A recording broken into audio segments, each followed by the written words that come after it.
Hi, if you're with Tacitus today, your Pushback channel, and thank you for joining this audio live stream.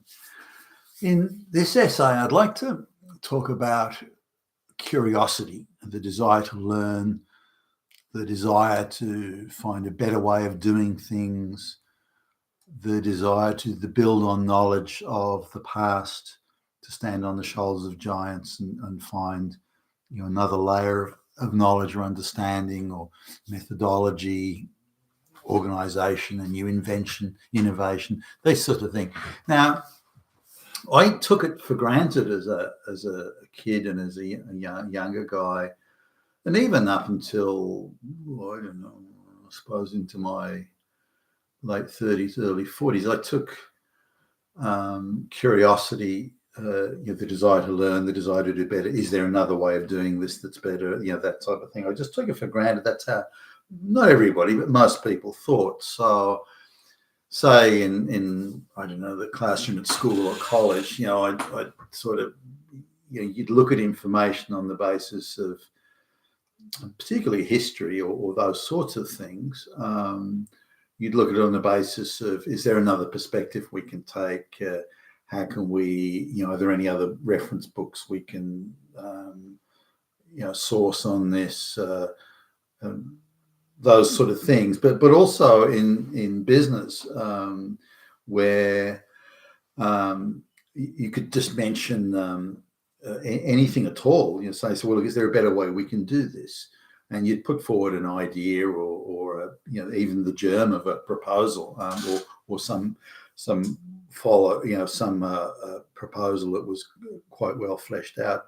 But it would be very easy to ignite a debate on that. People in the room were interested. Okay, well, that's interesting. So tell me more. How would you make that work? What would we need to do that? And what would be the outcome? How would that benefit? What do you think would be the flow on content? They'd look, and there'd be people that were knowledgeable or sufficiently knowledgeable in the technical aspects and the organizational technicals to be able to discuss it with you and make at least a prima facie appreciation of what was being proposed, a new idea or a new way of doing things, new concept, or whatever it might be. And that was seen as a natural thing. And everyone was sort of a mindset, is there a better way of doing this? If so, let's have a look at it. Let's explore that. Let's go down that path and have a look. And that was just how things were, again, whether it be in education, and again through business. And I was always the same way. Sometimes I'd have employees coming to me and saying, "Hey, Billy Bob, there's a better way of doing this," or "What do you I've had a think, and what do you about this and that?" So I'd always make the time to sit down and listen, and quiz them on how well they'd thought it through, and whether they thought through at a level of detail that was going to make it worth more of my time to sit down and talk to them. But I would always make the time to listen to that. I always admire people who took the time and the effort and the energy and the thought to come up with a new idea or a new suggestion or something like that. So I thought that was, again, I encouraged that with the people around me. And if ever we, the classic sort of Monday morning meeting type thing, I would put things, gee, we don't seem to be getting too far with this initiative or that initiative. We don't seem to be moving along as well as we'd like in this, or we're falling short on the numbers in such and such and so on. So, let me put the floor up, and has anyone got any ideas? How, can we do this better? How can we do it better? What do we need to do to get a better result?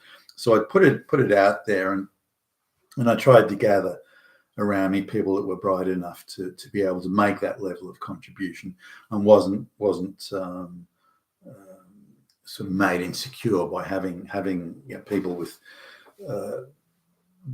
decent brain power around me, whereas some were, and they would just have little 2-bit flunkies around them.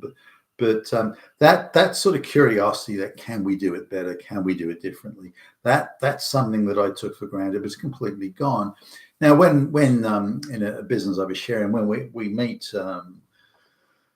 people out in clients effectively, and they usually bigger corporates, government departments, Quangos, that sort of stuff. And when we're meeting them, this idea of curiosity, is there another way of doing it, a different way, or something like that? That's something couldn't be further from their minds. If anything, they're terrified by it. So if we suggest something, well, have you thought about, maybe we could do this or this? Almost reflexively, a look of terrified horror appears on their face. And they go, oh, it wouldn't fit our culture. It wouldn't be a fit. It's not a good fit. And they come up with these reflexive sort of defensive things that they just sort of jabber away, almost nonsensically. And if it doesn't fit on their little affirmative action checklist, they kind of don't want to do. There's a few different things that feed into this. Firstly, is the sort of people that are in the white collar professions now used to be the better educated. Not that all of them were, they weren't, but used to be the better educated and the higher achievers, people who had credentials in their own right. Not all, but many did have that. So you could have that level of discussion with them. Now today it's quite a bit different. Whereas 3% of the people went to university, back in the day, now it's 60%. So you've got these armies of affirmative action, low IQ people that would never have made it past sweeping the floor, and now elevated into, they're the operations managers and the marketing managers and the HR managers in a lot of these places. That again, their natural skill level is floor sweeper, but they've been elevated to these roles in affirmative action. And really the only thing they can do, because they're so underqualified, whether it be underqualified in credentials or achievements or just in sheer brain power, that all they can do is stick to their little checklist. So any of the tiniest suggested or mooted deviation from their checklist throws them into blind fucking panic, and they just don't know what to do, and they can't shut down the conversation quick enough because it terrifies them so much. So I remember the days of very easy, relaxed discussions about can we do it better. Even in going back to sort of high school, I remember you could have a relaxed discussion about these sort of things with your fellow students or your teachers and so on. Certainly in college, but Jesus, no more. So that's something that now it's once we've lost the curiosity angle. And that people not only are incapable of it, but they're not encouraged to engage in it. Once we've lost that curiosity as a society, or even as if you like, a business class of people, then we've lost the ability to innovate, and whether it be at a technical or organizational level, we've lost the ability to innovate and to improve and to seek improvement and to seek higher levels of achievement or better ways of doing things and so on. Now, there's a bypass to that. So, well, we don't need a better way of doing things. We'll just import more cheap peasant labor from the third world. Problem solved. Hey, end of story. Nothing to talk about. So these easy, quick bypassing of the improvements, the methods of improvement. This bypassing of that is part of the wider globalist project. So rather than find a better way of looking after senior citizens that are infirm, rather than doing that through, say, increased robotisation and better administrative and organisational structures, instead of doing that, just bring a whole lot of cheap labour from the third world. Hey, that's the end of it. Nothing more to talk about. And so, this idea of curiosity leading to questions and leading to so on is gone. Now, we can see it manifesting in other ways. For example, the low IQ kids today are told, well, only the British Empire or only the Americans ever did slavery, and no one else ever in history did slavery, only those people. And by the way, they're all Nazis, and they have to pay compensation.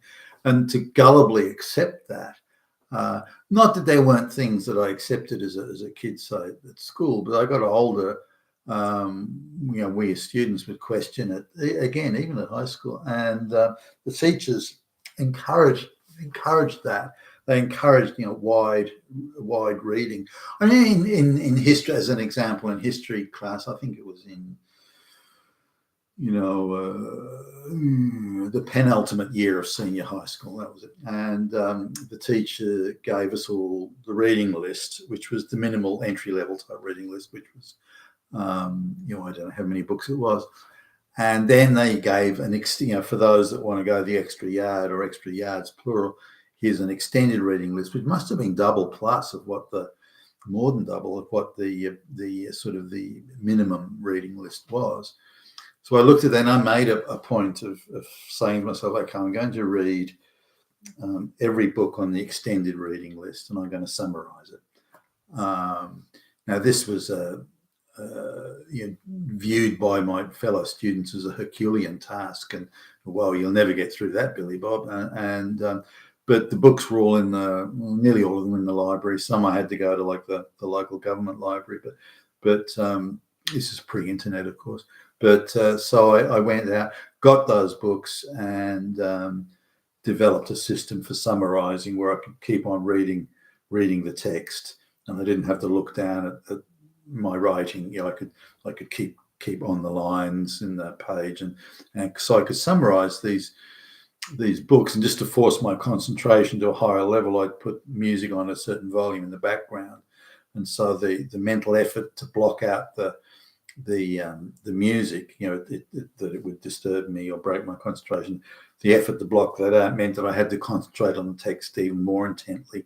And so I was able to summarize all of those books, read them all and summarize them during the course of that year. But because of reading so widely, I was able to see both sides of as much as I ever could, from being, bear in mind I'm still a punk kid at the time, but able to see both sides of the question, and found that I was able to ask a lot more questions. Well, if this, then how do you reconcile these facts with that? Now, let's say kids today were doing this. So, well, if why are you saying that the British Empire, the Americans, are the only people ever to do slavery, when this book I'm reading here says that the ancient Egyptians were using slaves 5,000 years or 4,000 years before the Europeans turned up? So why are you saying that only these white people did it? That's simply not true. And given that it's obviously not true, why are you telling us that? There are now millions upon millions of kids that are just accepting what's gullibly fed to them. All these white people, all these fucking Nazis, just accepting it and not questioning it, not doubting it, not asking questions, not reading more wide. I mean, beyond the tripe that's you get online, like from Wikipedia and some of that sort of stuff. Beyond that crap. Anyone who doubts the narrative is a misogynist Nazi, and so beyond, they're not really going beyond that simple, very curated globalist narrative explanation on things, and not reading more widely than just the nonsense that's fed to them. So curiosity isn't being encouraged, and if the students had curiosity, they would be able to themselves, without much effort, dispel all this nonsense about climate change and about slavery and wicked white people and so on. That they could shoot all that to pieces without, debunk it all, without having to really go very far. But somehow they're just not doing it. There's no curiosity, just accepting. Oh yeah, white people are bad. Oh yeah, white people are Nazis. Oh yeah, white people. That sort of. I mean, it's almost sad. In fact, it's a fucking tragedy on a civilizational scale that they're dumbed down to that extent. That couldn't have happened years ago. It just could not have happened. There is no way that narrative would have got anywhere in the classrooms of high school and college that I've been in. Just wouldn't have got off the ground. So that just illustrates to me just the extent to which curiosity is now almost a criminal offence. You've been with Tacitus today at your Pushback channel. Thank you for listening.